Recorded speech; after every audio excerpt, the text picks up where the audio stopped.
Hello and welcome to episode 17 of the Orange and Blue Crew. I'm in my Villanova shirt today.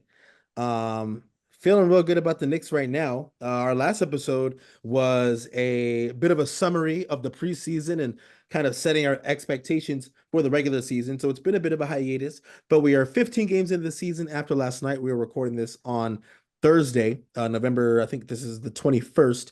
So the Knicks have played 15 games already, and they are currently on a four-game winning streak.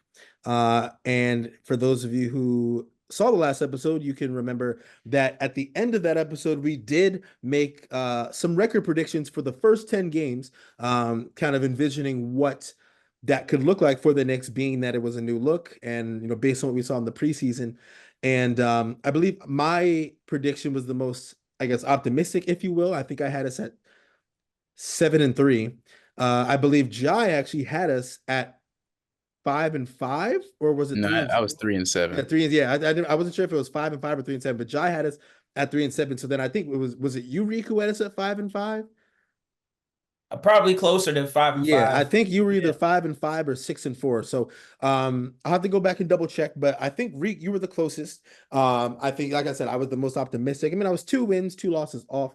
But Jai, you were a little harder on the Knicks, and understandable because I think maybe you were correctly predicting that we would struggle. And it was a struggle. I think we were able to maybe just win some games off talent, which Mm. is a good sign that we were able to do that even when we weren't playing well. But now, after what we just did to the Suns, I think everything has kind of changed a little bit as far as just the feeling among fans about the team. So we'll start with you, Jai, just about those, your thoughts on just the season so far, those first 10 games. And then I think really what we've seen is kind of two different teams when you look at those first 10 games and then you look at these last five. Just what do you take away from what you've seen from the Knicks from those first 10 games and then what you've seen since then? Because I think you've kind of seen two teams already playing in the same season. Well, I'll say I'm really happy with this start. Even though we've dropped some games that maybe we shouldn't have, because we haven't even hit my loss prediction yet. We're at 6 losses, and I thought we'd win seven in the first 10. We'd lose seven in the first 10 games. So my that prediction was based off the way that they were playing in the preseason. And yesterday, Mikhail even said there were struggles at the beginning because they got Cat so late. He was saying they had a game plan. He came on in June. They had an idea for how they were going to play, whose role was what, but then they get Cat a week before the preseason starts, and then, no wonder they don't look, ironed out. I thought that was going to stick with us for an extended period of time. But when watching that game last night, I had to really think to myself and pinch myself, like, is this the best Knicks offense I've seen in my lifetime? Because it's effortlessly better than anything I've seen before. They're always finding the open man. Everybody's confident in what they're doing. Josh Hart is finally, I mean, he said it post game yesterday too. He's going to take his shot.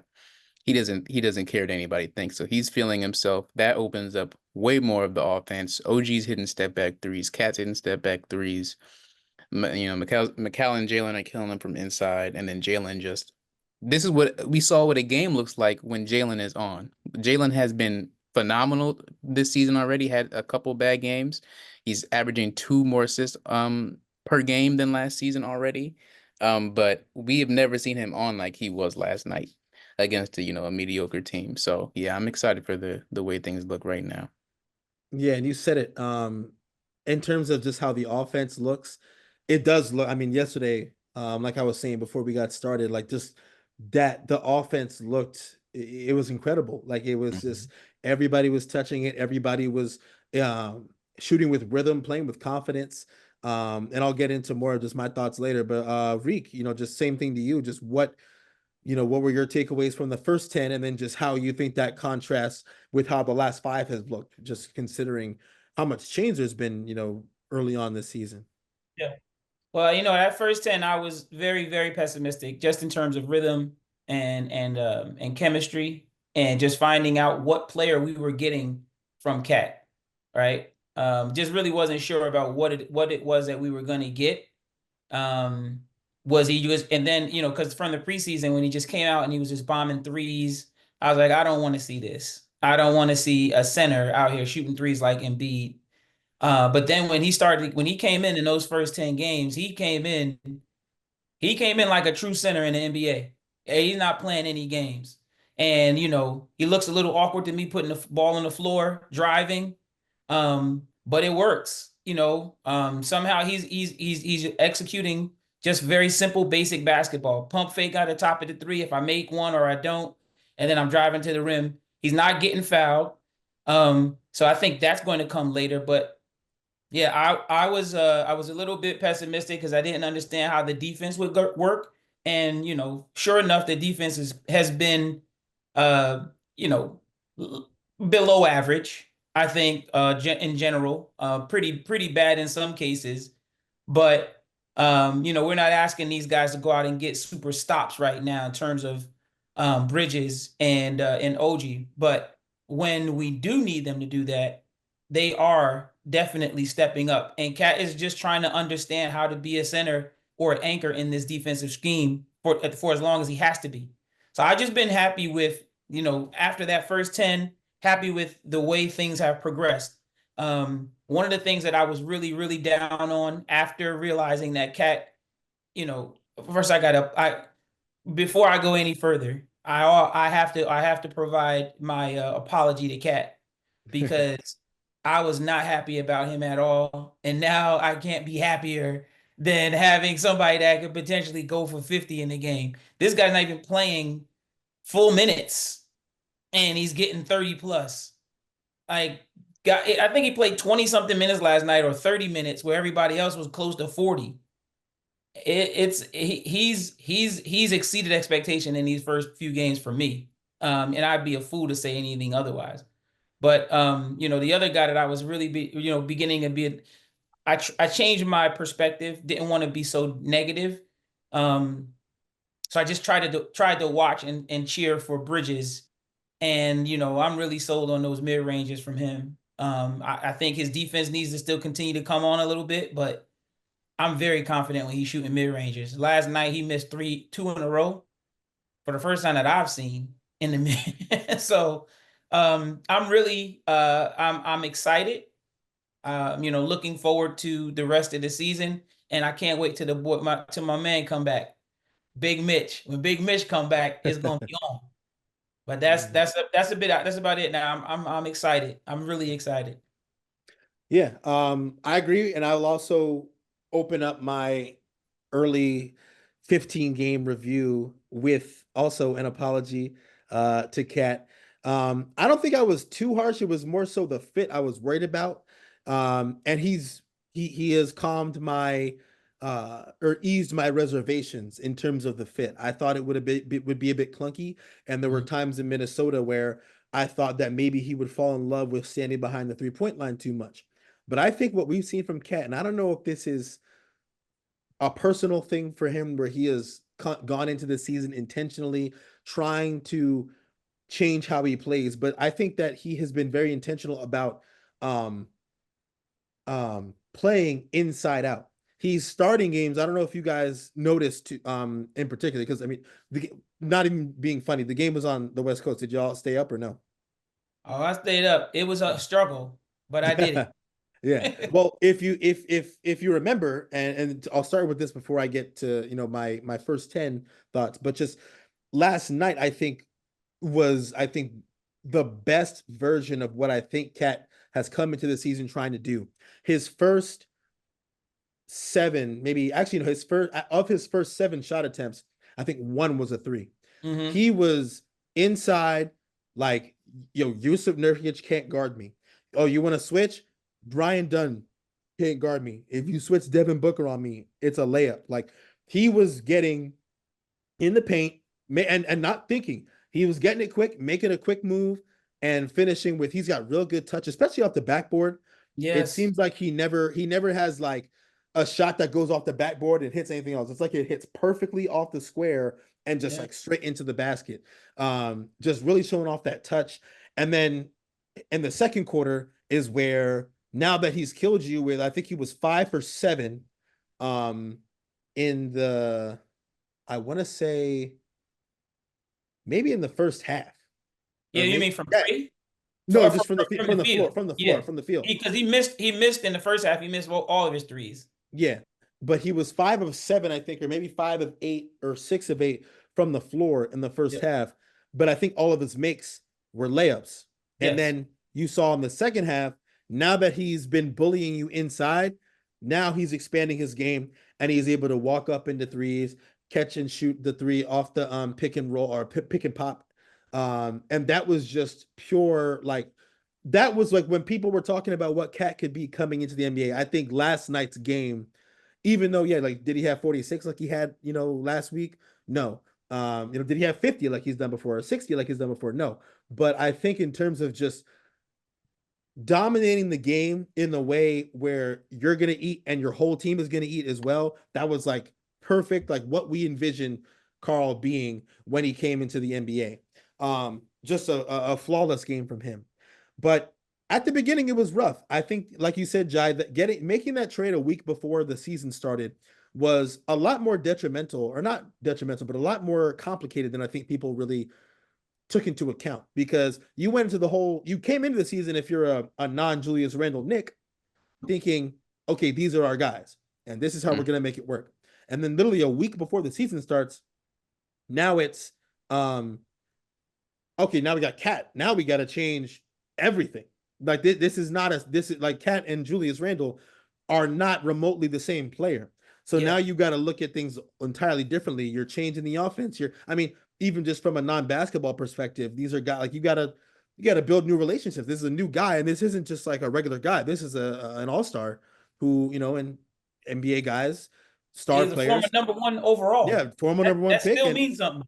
Yeah, like, and not to say that Cat is necessarily the most egotistical guy, but I mean, there's something that comes along with that. He's not coming in here to just play. He's coming in here to be a big part of everything. So to be able to work that in on such short notice, I think maybe even us, I think we're pretty rational with our, with how we evaluate the team. But I think maybe we even jumped the gun as far as evaluating, okay, how is this really going to work?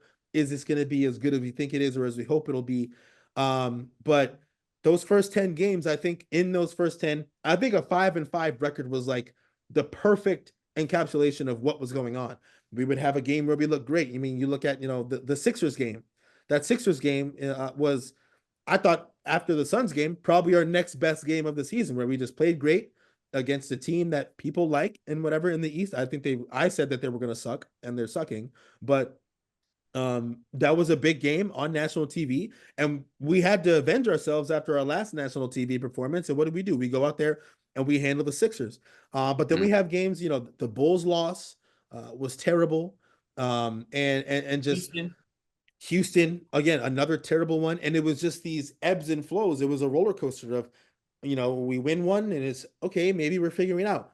Lose the next one. Like, oh my God, like what is going on? And it just felt like this endless cycle. And those first 10 games were very frustrating. But then the last 5, we were 5-6, and some Knicks fans are probably looking down the barrel like, what's going to happen with this team? And then it clicked. I think what happened was you saw in those first 10, and Brunson admitted it, he was trying to defer. He was trying to, he wasn't really sure, when do I be aggressive? I don't know if he was deferring is the right word. He was trying to jack. Well, I think the first 2 games, I think he was trying to defer. Then he went into shoot everything mode, which is never good. Jalen Brunson shooting every shot unless he's already making shots, typically not a good idea. Nobody wants to see that. But because he's small, so he's gonna end up shooting a lot of jumpers. And when you're missing jumpers, it looks ugly. Horrible. So I think he was teetering the fence on, do I jack? Do I defer? Cat was also like, do I shoot threes? Do I play inside? Where do I fit? And then that's going to trickle down to other guys. Because I think that Cat decided that he was going to be a center, and he's been the most consistent thing aside from OG that we've had. Like, they came into this season like, I know you got to figure things out, but I'm doing this. I think those 2 guys, that's the attitude I got from them. Mm-hmm. Like, I'm doing this. I'm going here. I'm going to score down here, and I'm going to shoot this 3 when I need to. OG's like, I'm doing whatever the fuck I want to do. Yeah. OG, I think OG's probably been quietly the team's MVP. I was just about to get to him. I was going to say, for as much as Cat and Brunson were kind of figuring things out, OG has just been steadily and has had some scary falls, and we all know he has a Every tendency to be fall, every fragile. fall, every Every fall is a fall, I'm scary like, fall with OG. My goodness, like, is he okay? But he's been getting up and he's been playing. So the last 5 games, I think, are what this is what the team is supposed to be. And the even better part is it's only game 15 because we look like this in game 15. What's it going to look like by game 60? What's it going to look like by game 70? What's going to look like come May and June? So, um, like I said, we're currently on a 4-game winning streak and we look really, really good. And that Suns game last night was, I think it was just so, it was so joyous to watch because I think the worst part about those first 10 games, there were so many times it wasn't even fun to watch the team. Like I wasn't finding, like I wasn't looking forward to watching the team. Like I was like, Yeah. oh my God, like what You Knicks you are we gotta going to look. get today? You gotta have to look in it as like trying to find something. It almost felt like playing 2K when the season when like in over the summer. Like you trying out stuff, you're looking at the new guy that comes in. You're not really trying to win the season or anything. You're not challenging anybody. You just want to see what the team looks like. So I sort of looked at it like that from a GM perspective more than a fan in the beginning. Like because I was really panicking with Mikal Bridges. I gotta be honest. I was panicking. I had to have that conversation with myself. Like, and I had to in a good barometer for me is how Jai listens to my criticisms. Because he will argue with me sometimes. But when Mikal Bridges, I was like, I'm gonna change it. So I was like, I'd really like to see, instead of this motherfucker ain't shit. I went I really like to see what he does when the game is calling on him, right? Because Mhm. that's what happens, right? At a certain point, we need you to give us a basket. Now, what do you go to when you need to give us a basket, Mikhail? And he was shooting them threes. He looked awful, absolutely awful. And then what clicked was he was like, all right, this is not working. And so he went to his bread and butter, and he started showing this my house right down here. This is my wheelhouse. And since then, like because he's always been consistently making the twos. Just leave the threes alone for now, bro. Just leave it alone for now. So Yeah. But I think, with just how everything's come together and how much better and how much different the team looks. I mean, things are looking up. Like last night was really an enjoyable performance. Cat 36 and I think 12. Brunson with or no, Cat had 34, I think, in 12. Brunson had 36 and 10. The 10, I'm not sure I'm gonna really jack that because I don't know if y'all could tell, but he definitely knew he had 9 assists and he wanted to get 10 assists. So Thibs kept the starters in for much longer than he should have. And every play they were coming down, Brunson would hit Cat and Cat would shoot it right away.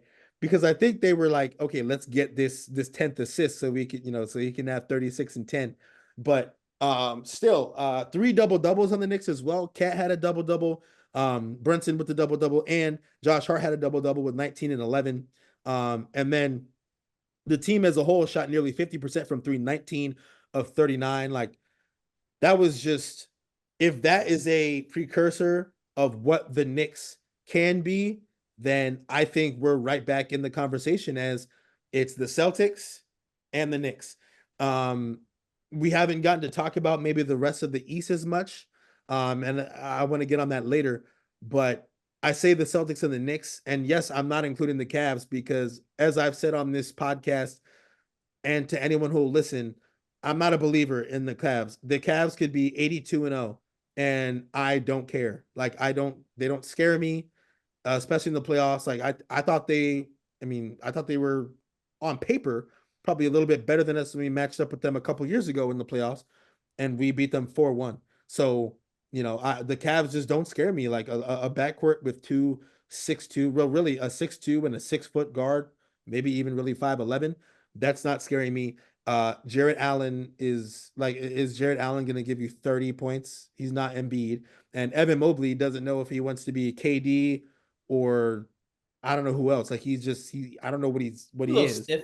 He's a little stiff. So Well, That yeah, the happens. trick with so the Cavs is that we showed in that first season, when when they were coached by Bickerstaff, that first playoff series we had against them in 4-1, that there's one thing that you have to do to shut down the Cleveland Cavaliers. Because in my opinion, there's only a certain amount of players in this league that are simply unguardable. There's not a single defender, there's not a single scheme you can throw at them to stop them, and Donovan Mitchell is one of those few players. The Knicks let Donovan Mitchell do whatever he wanted to do for 5 games. And what they did do was completely corner and shut off Darius Garland for 5 games straight. He didn't have a single good game during the playoffs. And Mitch handled Evan Mobley and Jared Allen, which if he's healthy, he can do again. And by the time, if Cat's healthy in the playoffs and, after a full year with what we've got, developing with our defense. He's already getting some pretty key stops. I don't know if you guys are watching. There's guys that pull clips of that stuff. So he's putting together bit by bit. But if he can show what he showed last year in the playoffs, against the Nuggets, then the Cavs shouldn't be a problem for us. I don't think. What do you think about the Pacers? Pacers are probably not even going to be in the playoffs. They might be a play-in. Pacers are looking nasty. Tyrese Haliburton, all I gotta say is Wally Zerbiak is definitely smirking at every Tyrese Haliburton stat line he reads, every tweet, every Wally Zerbiak or every Tyrese Haliburton tweet. He's probably not liking it, but he's maybe bookmarking it just to feel like, hey, I was right, and he was. I mean, I think Tyrese will get it right. I don't. They say he's dealing with a back injury. Everybody's hurt, so I don't really give him a pass for that per se. But supposedly, he's dealing with a back injury. We'll see how he finishes or how he continues this season. But he's been bad. But yeah, that's my thoughts so far through 15 games. And that leads me to our next subject, which is I want to talk about Thibs, which I think everyone's so quick to make the jokes about him and talk about how much he plays his guys and why isn't this the rotation? Why isn't that the rotation? But I want to get your guys' thoughts on Thibs through these first 15 games, because I think everyone will praise the team, and rightfully so, but they do have a coach, and I think he's slowly becoming one of the more underappreciated. I wouldn't say underrated. I think people would agree that he's a solid coach, but I think he's becoming underappreciated because of the jokes and the memes and stuff. So, Rico, I'll start with you. I just want to get your thoughts on, just Thibs's adjustments, anything that he said in a presser that's maybe stood out to you, or just your thoughts on how he's been able to manage this team through the first 15 games. Yeah, so I think with Thibs he's one of the main reasons why I was very excited when the Knicks started to turn things around. With his hire, because that's when I fell in love with the Knicks back in the 90s when we had Van Gundy. We had Thibs on the bench as an assistant. So the things that he's done so far, although they grate your nerves a little bit, like we want to see Huck Porty. I want to see, we have a deficiency at center. I want to see Huck Porty. But then when you calm down a little bit and you look at some statistics, when your son is an advanced statistics, savant, right? Then you start to realize that, okay, well, Jericho Sims isn't doing so bad. He doesn't meet the eye test on certain cases, but he's not doing so bad. He's not doing bad enough for the coach to make a decision to say, you know what, we're going to move away from you. Because there are certain times when that is warranted, like Elfrid Payton, like the young boy that's out of the rotation down in Dallas, Grimes. When it's time to move away, he moves away. Jericho Sims isn't there right now, and that's a good thing. Huck Porty, you look at the stats. Sometimes sometimes the team isn't doing well when he's out there. Certain things that the regular fan is not necessarily seeing, but when it comes down to the rotations, and he's a coach, and I think he's doing a great job of getting sort of minutes on the court with these rotations. We're going to have to see what we have. Like you just don't know. You got about 6 new players. There's 6 new guys, and you got 2 or 3 guys out at any given time. and you still need to put a product on the court to make sure that these 5 or 6 gel with one another. So I think he's doing a fantastic job uh, of making sure guys aren't getting hurt and allowing guys to play themselves into whatever roles the team is asking them to perform. And I keep bringing up Mikal Bridges because that's what I was looking at the whole time, and I think I really like how he is allowing Mikal Bridges to play himself into form. He was completely lost in those first 7 games, 10 games. He was just lost, and he didn't know what to do on defense.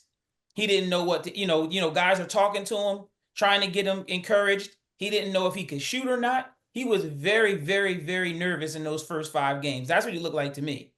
And then game 11, 12, he just started to put it together.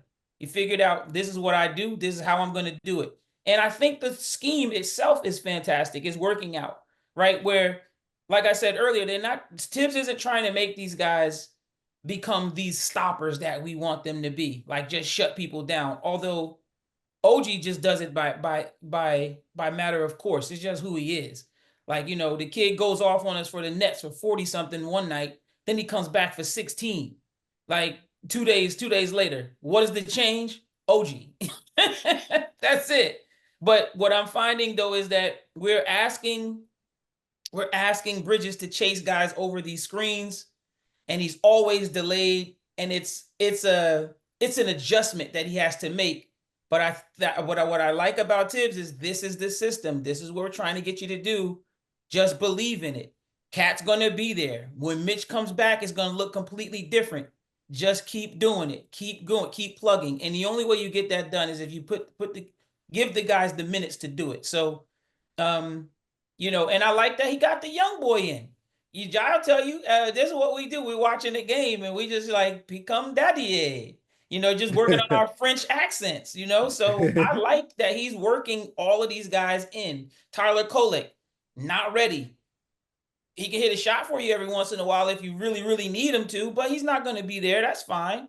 But we're getting him in there. So I like everything Thibs is doing, because I've been waiting for it, and I see it, I see it developing. So if I got to give a grade, to him, I'm at an A. I'm at an A, not an A plus, because he does. I mean, he's playing guys way too damn long sometimes. Still, sometimes they just need to sit down. So Okay. I'm good. Okay. I think I'm at an A. Okay. To piggyback on your Mikal Bridges, on your Mikal Bridges praise, in the last 5 games, he had 20 against Chicago, 22 and 21 against the Nets, and then 14 2 games ago against Washington, and then 16 last night against Phoenix. So yeah, he's definitely looking, and his percentages are up. He was 53% against Chicago, 52.9%, 50% against Brooklyn both games, 50% against Washington, 50% last night. So he definitely, you can just see just in how he moves. I think he's just moving more comfortably, more comfortably. Yeah, just that confident movement, getting into his spots, getting into his rhythm is paying off. I also I just want to give my thoughts, and then I'll toss it to you, Jai. But yeah, I think Thibs, I think, yeah, deserves an A. I think A is a perfect grade, A minus, like, on like a 100-point scale. I'd put him at like maybe a 94, 95. Like, I think it'd be easy to not abandon ship, but start really changing things drastically when you hear, the media and the fans talking about, we want to see this guy, we want to see that guy. Why does this guy play? Why aren't we doing this? Why aren't we doing that?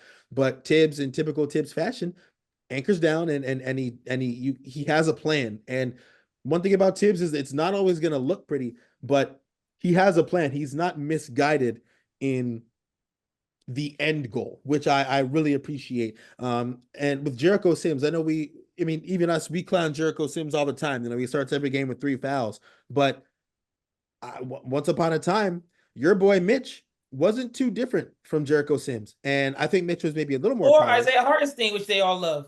Yeah, Isaiah Hartenstein didn't come to the Knicks. Too, but I'm saying, Yeah, Isaiah Hartenstein didn't come to the Knicks being what he ended up being. He grew into that. Am I saying that Jericho Sims is going to grow into Isaiah Hartenstein? No. Am I saying that, Jericho Sims is going to end up becoming a D-point level player on that side of the ball like Mitch was showing last year before the injury? No, but do I think that he's only going to continue to get better? And maybe we turn his, athleticism and stuff like the joke that turns into a strength where it's like, okay, what Cat might lack a bit in rim protection, we've got that in a backup in Jericho Sims, who, I mean, I don't know if you guys saw last night, guys were afraid to challenge him, like afraid to go into the paint and shoot because even if he does get, because for as athletic as he is, I don't think he gets as many blocks as he should, but because he jumps so high and because he has that threat of I'm just gonna jump over your head and catch your shot,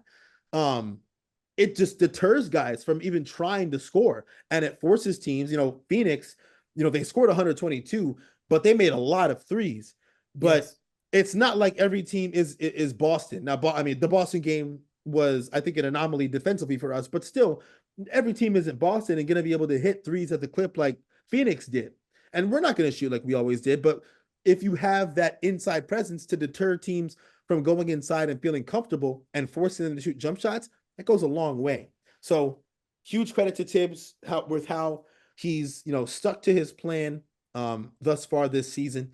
And I also just want to speak on the minutes thing. I've never been, or not never, but I don't believe because I want to say something, or I want to say this, right?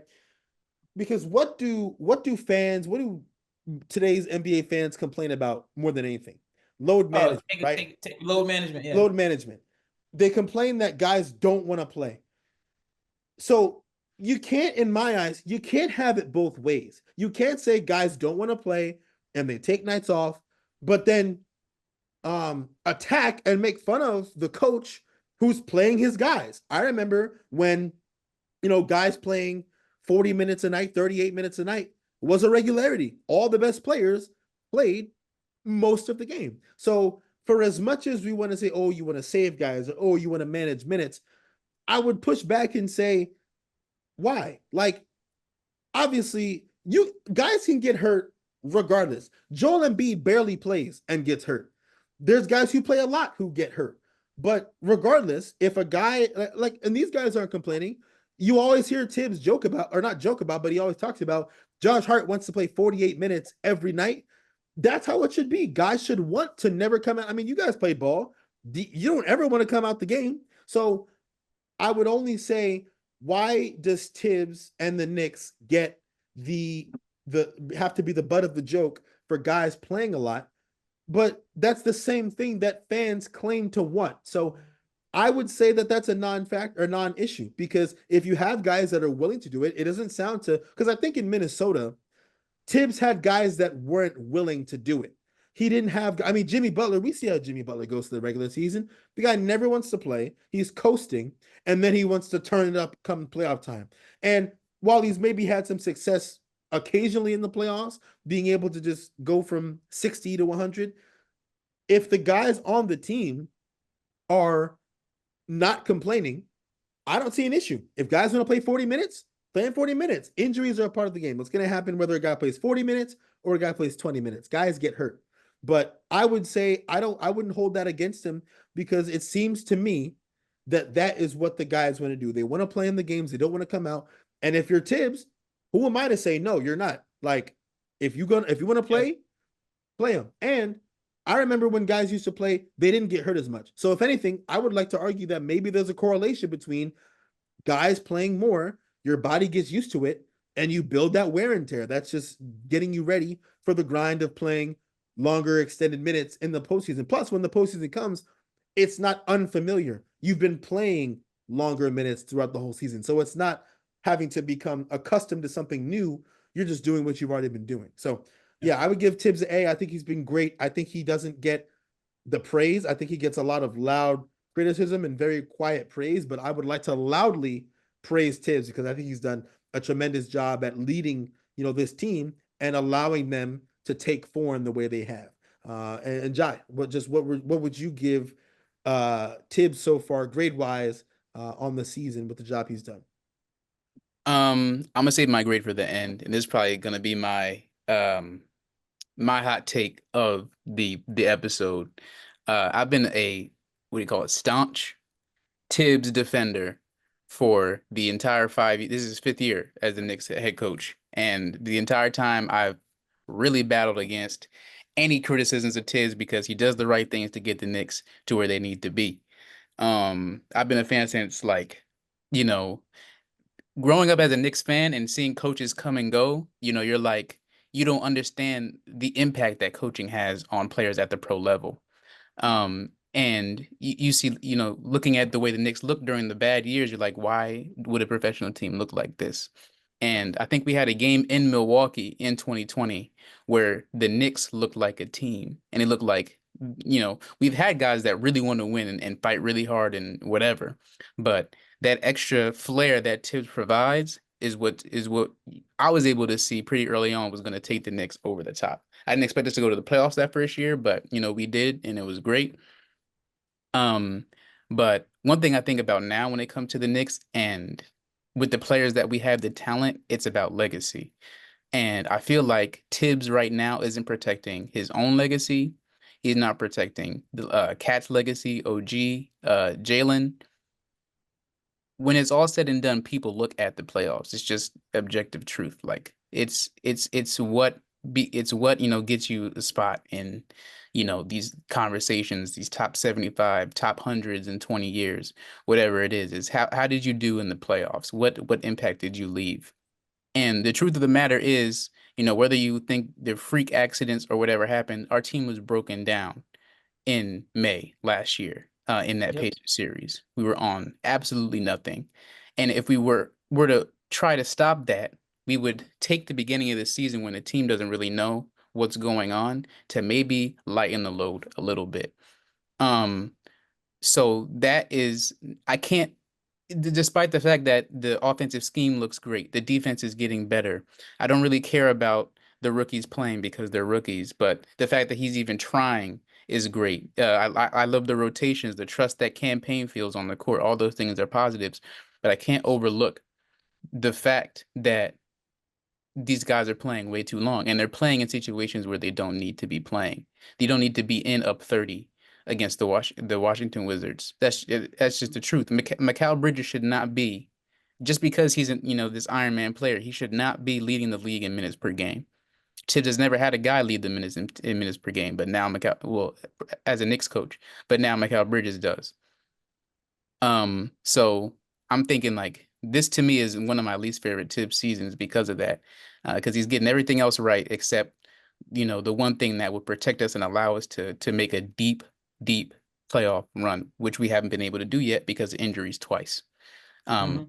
So I'm not going to blame Tibbs for that, but that's the truth. We were injured but I'd like to see him do whatever he can to make sure that when we get to April, if Tibbs is able to say, you know what, I protected my players to get them here.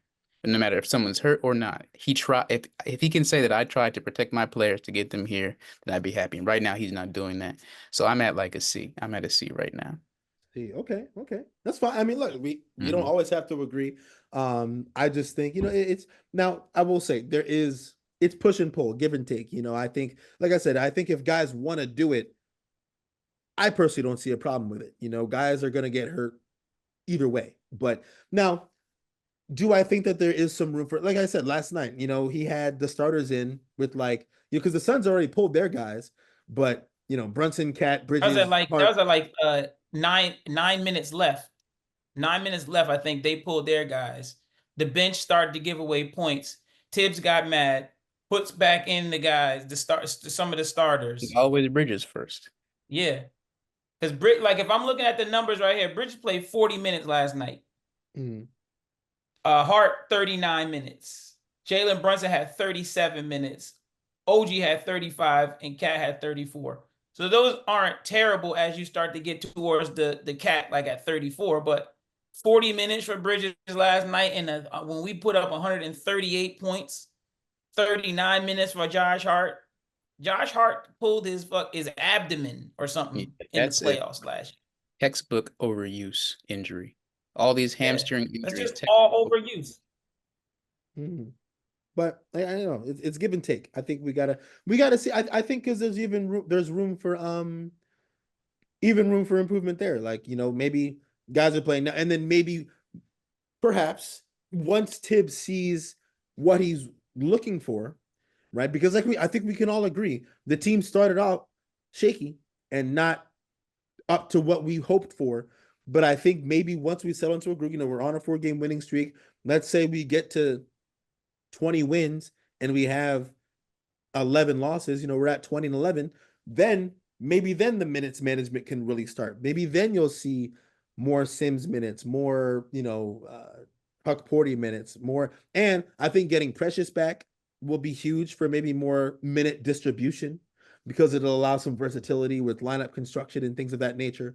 But all in all, I think that if guys are committed to doing it and trying to figure this thing out, you only figure it out by playing together. So, Yeah. And also one thing I forgot to mention it, but also one thing I noticed that Thibs started doing, I don't know if you guys noticed it, the staggering of the Brunson and Cat minutes has been a little different than when it was at the beginning of the season. I think at the beginning of the season, they almost exclusively were on the floor together all the time.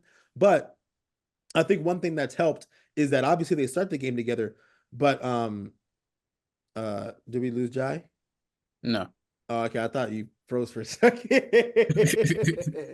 But I noticed it a lot last night was they start the game and Brunson's gonna play the whole first quarter. Cat's probably gonna play the first 6 or 7 minutes, sit the rest of the quarter, and he's gonna start with the second unit as the guy, and he's just gonna really start getting his shots. Then Cat will actually come out of the game. Brunson will come back in. They'll basically run the first 5 minus Cat and leave Jericho in, and that'll be that 5. Cat will maybe come in, not maybe, Cat will come in for like the last 2 minutes.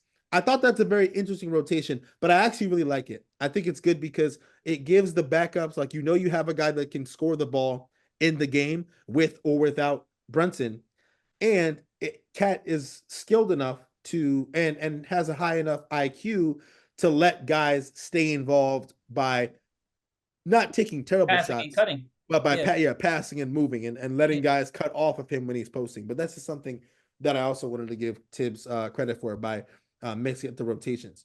Yeah. Because I mean, ultimately with the team, no matter what the offense looks like, we need to have a positive when we have positive non-Brunson minutes.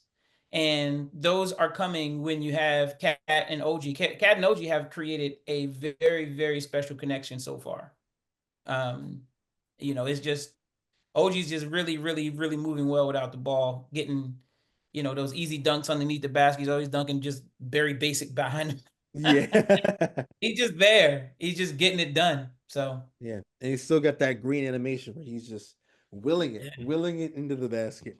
So I wanted to end this pod with we're just gonna do the Eastern Conference today, or we're gonna do the whole league. You guys let me know. It depends on how quickly we get through the East. But I wanted to do uh the Jalen Brunson or game. So would you rather have Jalen Brunson? Or would you rather have this guy? And we're gonna do strictly the top like Eastern Conference point guards because Okay. people have been they were getting on Brunson acting like he's trash, and the whole time he was averaging like 20. I think Same. his lowest Last year. average. Yeah, I think his numbers have been basically the same, maybe even slightly better now than they were last year. But we're gonna start with Jalen Brunson. Would you rather have Jalen Brunson or Donovan Mitchell? Jalen Brunson.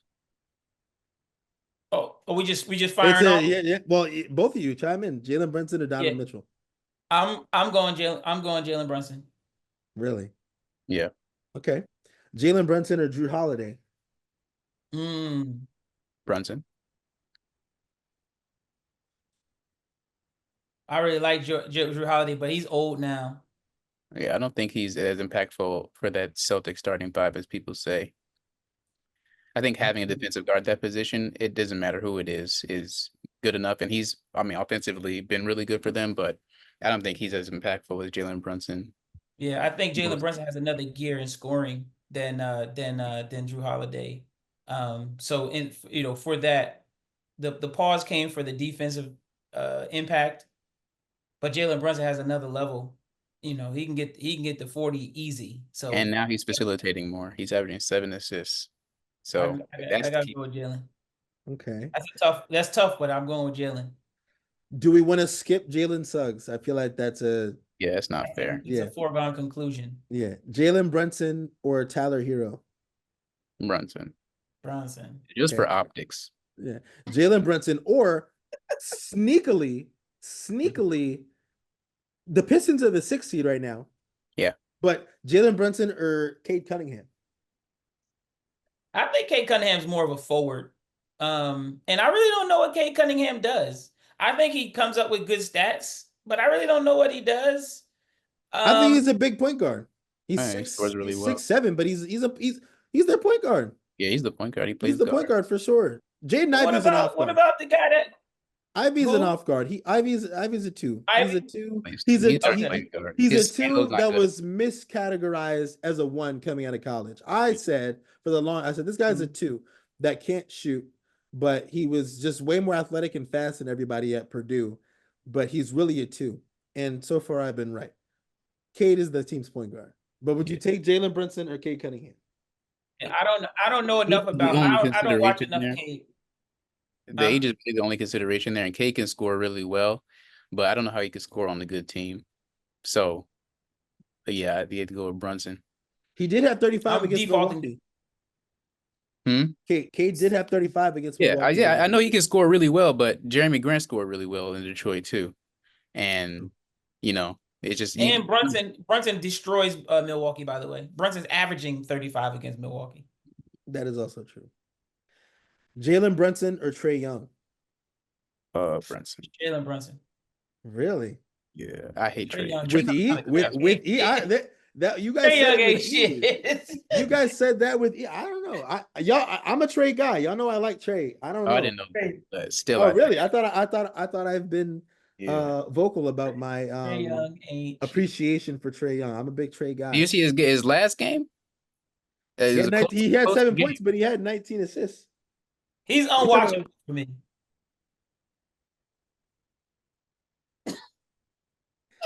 Jalen Brunson, the Nets don't have nobody. Jalen Brunson or Tyrese Halliburton? I hate Tyrese Halliburton. There's nothing I like about him. There's no way.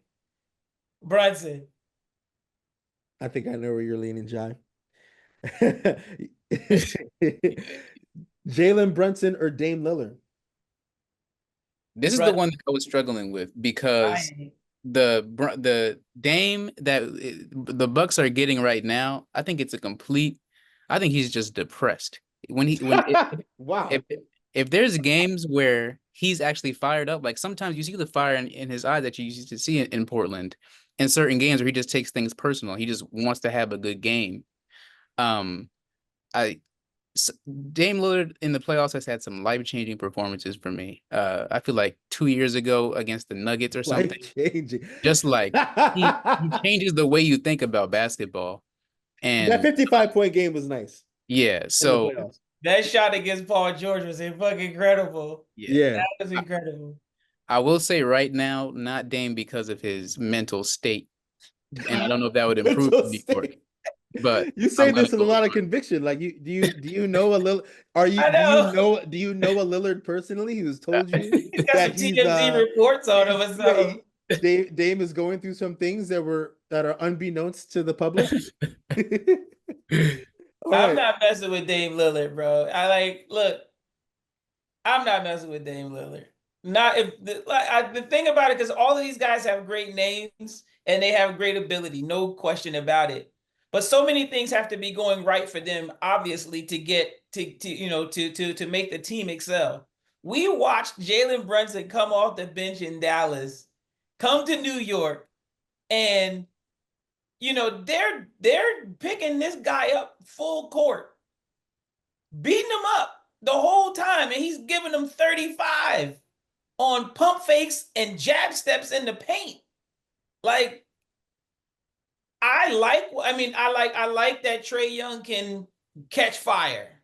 Everybody loves it. I like that Dame Lillard can catch fire. He can make, some fantastic layups and just bomb threes from half court. But Jalen Brunson just gets it done in a way that I don't think I've ever seen before. I haven't seen it before. I don't know. I'm completely sold on this guy. I will say, sorry. Go ahead. No, just for this exercise, I've been thinking about my answers.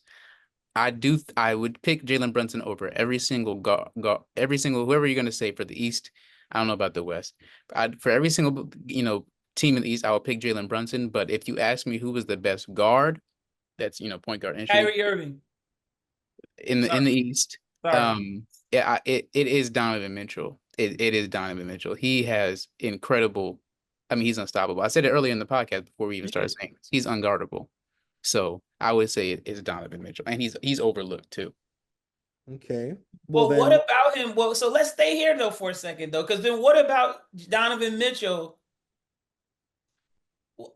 Does he disappear or He doesn't. That's the thing. No matter I don't how get it. poorly his teams play, he never ever. he's never the one that It's goes never away. his Well, fault. actually, Well, he in Utah, was. he couldn't get it together in Utah. It wasn't him. Nah, it That's what I'm wasn't him. saying. He had It like wasn't. He was back-to-back scoring 50 40 point points. games. Yeah, Yeah. 50-point games, 40-point games. It's Yeah. everyone else. Yeah, I don't know He about can that. he But can get off the he position. wasn't great. He wasn't well in the first round last year. He wasn't great against Boston. He was great last year in the playoffs, or against uh Orlando. Orlando. He Yeah. wasn't great against Mhm. Boston. He was great before he got hurt, but against Yeah. Orlando, he was very pedestrian. I don't know. It's something missing. He's very good. So again, the pause comes for me on Boston and on Donovan, just to make me think for a second. But Brunson to me got him. Okay. Jalen Brunson or LaMelo Ball? He's so goofy, man. He's that kid could play He's goofy, basketball, but man. he is really nice. Yeah. That Really joker good. could play basketball, but I wouldn't want him on my team. He'd drive me crazy. Yeah. I would And not his want him on my attitude, things are overblown. I saw Charles Lee, whatever his name is, benched him in a close game to teach him a lesson, and he took that pretty well. But his bad games are pretty bad. Like he just checks out sometimes. And that's just his age and his situation. So maybe when it's all said and done, LaMelo Ball will be this crazy, crazy guard. But right now, it's Brunson. Okay. Jalen yeah. Brunson or Tyrese Maxey? Hmm. Another one. Tyrese Max is pretty damn good. Yeah. Um, I'm calling on my Nick spirit, and I'm gonna have to go with Brunson just because I'm a Nick fan. But Yeah. Tyrese Max is a very good basketball player, bro. Yeah. I do have to say, as mad as I was during that Sixers series at Joel Embiid and Kelly Oubre and campaign and whoever else was giving us trouble, Maxi like took game 5. Like Yes, he did. you should hate him. Like for that thing, all I could say was after each bucket was, wow, this guy's really good. Yeah, This guy motherfucker play. he's really bad. That was a That pretty kid can go, that was and he's a impressive from great game five. kid. He just seems like a great young man. Yeah. So that's a tough one. Do we So, want to go? D, if you're grading, I'm just going down the line, Brunson, because I can find a reason for him to be better. But I would. so far, I have to say, Drew Holiday brings me pause. LaMelo Ball, little pause. Mitchell, little pause. I'm not pausing on Dame. Brunson has eclipsed Dame for me, and Maxi pause. I got four that are like. I wouldn't be mad if there was a swap. I would be hurt, but I wouldn't be like distraught if there was a switch. Okay. Do we want to do the West or do we want to get out of here? Maybe top 5 West. Okay. Well, yeah, I'll just Okay. pick like Yeah. the big names in the West. So Mhm. Jalen Brunson or Steph? Oh my gosh. I Jesus forgot about Christ. Steph Curry. Shit. Okay, Steph Curry. I'm Yes. sorry. I don't give a fuck how old he is. He does too much. Okay. Jalen Brunson or SGA? Ooh. I really like Shea, but in this market, I don't think he would get those foul calls. Hey, the West is tough. And I'm gonna have to teeter on the side of Shea. I would not be angry if we had Shea and we had to give up Brunson. I know But I I would don't be think angry. he's I would be that's hurt, but I would be. I think I would I don't be know if I ever told y'all, but before we ended up with Brunson, I was Mhm. like, we need to trade something for Shea. Oh, I think Mhm. all I three of us was were. Yeah, Yeah, like Shea. I I was like big on Shea Shea. needs to be the guy. Yeah. I wanted Shea for RJ and all the picks. That's what I wanted Yep. early on. Go ahead. Go Okay. ahead. Bring him. We want him from Um. Canada, not that bum. Jalen Brunson or De'Aaron Fox. Oh, Jalen. Brunson. Yeah. Really? Hmm. Quietly, Fox has been averaging this season. He's averaging Yeah. 28, 5, and 5 on 52%. And he had Yeah, they 50 trying to get him every paid. last They week. ain't going. What Yeah. is it going to translate to? I, hey, I'm only these are only facts I'm reporting. He had 50 last Um, week. He's a really good, really great clutch player, but I don't know if he's not the captain. You know what I'm saying? Fair enough. Jalen Brunson or Ja? Brunson. Jalen Brunson. I'm Hmm. not a big Jalen, Ja Morant fan. and then the last one, and you could kind of, I guess, group them, or unless you don't want to, Jalen Brunson or Luca or Kai. Hmm. Well, Kyrie Irving is Do you probably want to my favorite. separate? Do you want to separate? Like we can do Jalen Brunson versus like each of them separately. And I think that you would go with either of them because of their impact on the game. Both of them to me. Doncic could do what Brunson does, but he's 6'7", and Kyrie Irving is just a generational talent like Steph to me. Here's what I think. Right now, Kyrie at 30 whatever.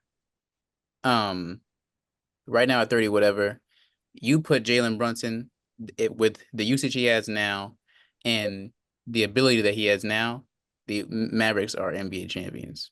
Because Kyrie wasn't able to perform, and it was He too was late terrible against in the finals. OKC.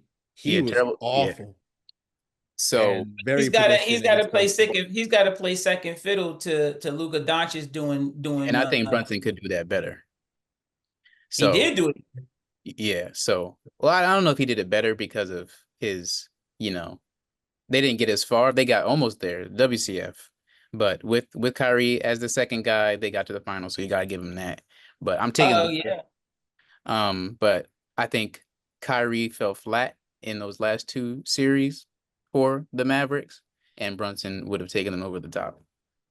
Well, So Brunson had a chance to. Brunson had a chance to. They didn't get to the finals. Kyrie got into the he finals. didn't. What I'm saying is he was not playing second. He was not the second option on that team. He wasn't playing a true second option. He was like they adjusted to that because he was playing out of his mind, but that he Yeah. wasn't. He didn't go into the playoffs with Brunson as the second option. So this version of Jalen Brunson on that team is what I'm saying, because he's gotten a lot better since then too. Yeah. They're going all the way. Kyrie is fantastic basketball player though. I don't Yeah. know. I think he gets better with that situation. I don't know. The West has a lot of point guards that are very, very good basketball players. SGA, you getting defense and you're getting all the capability on the offensive side. That kid is really, really good too. Like effortlessly good. So In fact, though, Shea's career high, I think, is only like 42 points. Yeah, he just had his career high. It was like 44. Yeah. Which is Hmm. interesting. You would think he would have like a 50 ball in him, but he hasn't had that yet. Yeah, Meanwhile, true. Brunson's career high is what, 53? 60. Oh, 60. Yeah, oh yeah, Six- yeah, 60. 60. 61. Yeah, 61 against San Antonio. But we lost Mhm. that game. But yeah, okay. That was a fun little game. I gotta think Yep. of more of those. I think Mhm. we'll do cat next episode. Cat Yeah, yeah, over yeah. this That would be side. interesting. But that'll do it for episode 17. It was a good one. Had to reassure the world that we are still talking about the Knicks. But it's been a fun season. Mhm. Excited to see what this winning streak will amount to. We're sitting at 4 right now, and hopefully we can double it or something. That'd be pretty cool. Get to 13-6. That would be an 8-game winning streak. But yeah, we are looking pretty good. Thank y'all for tuning in. This has been Jai, D, and Reek, and we will catch y'all next time. Peace.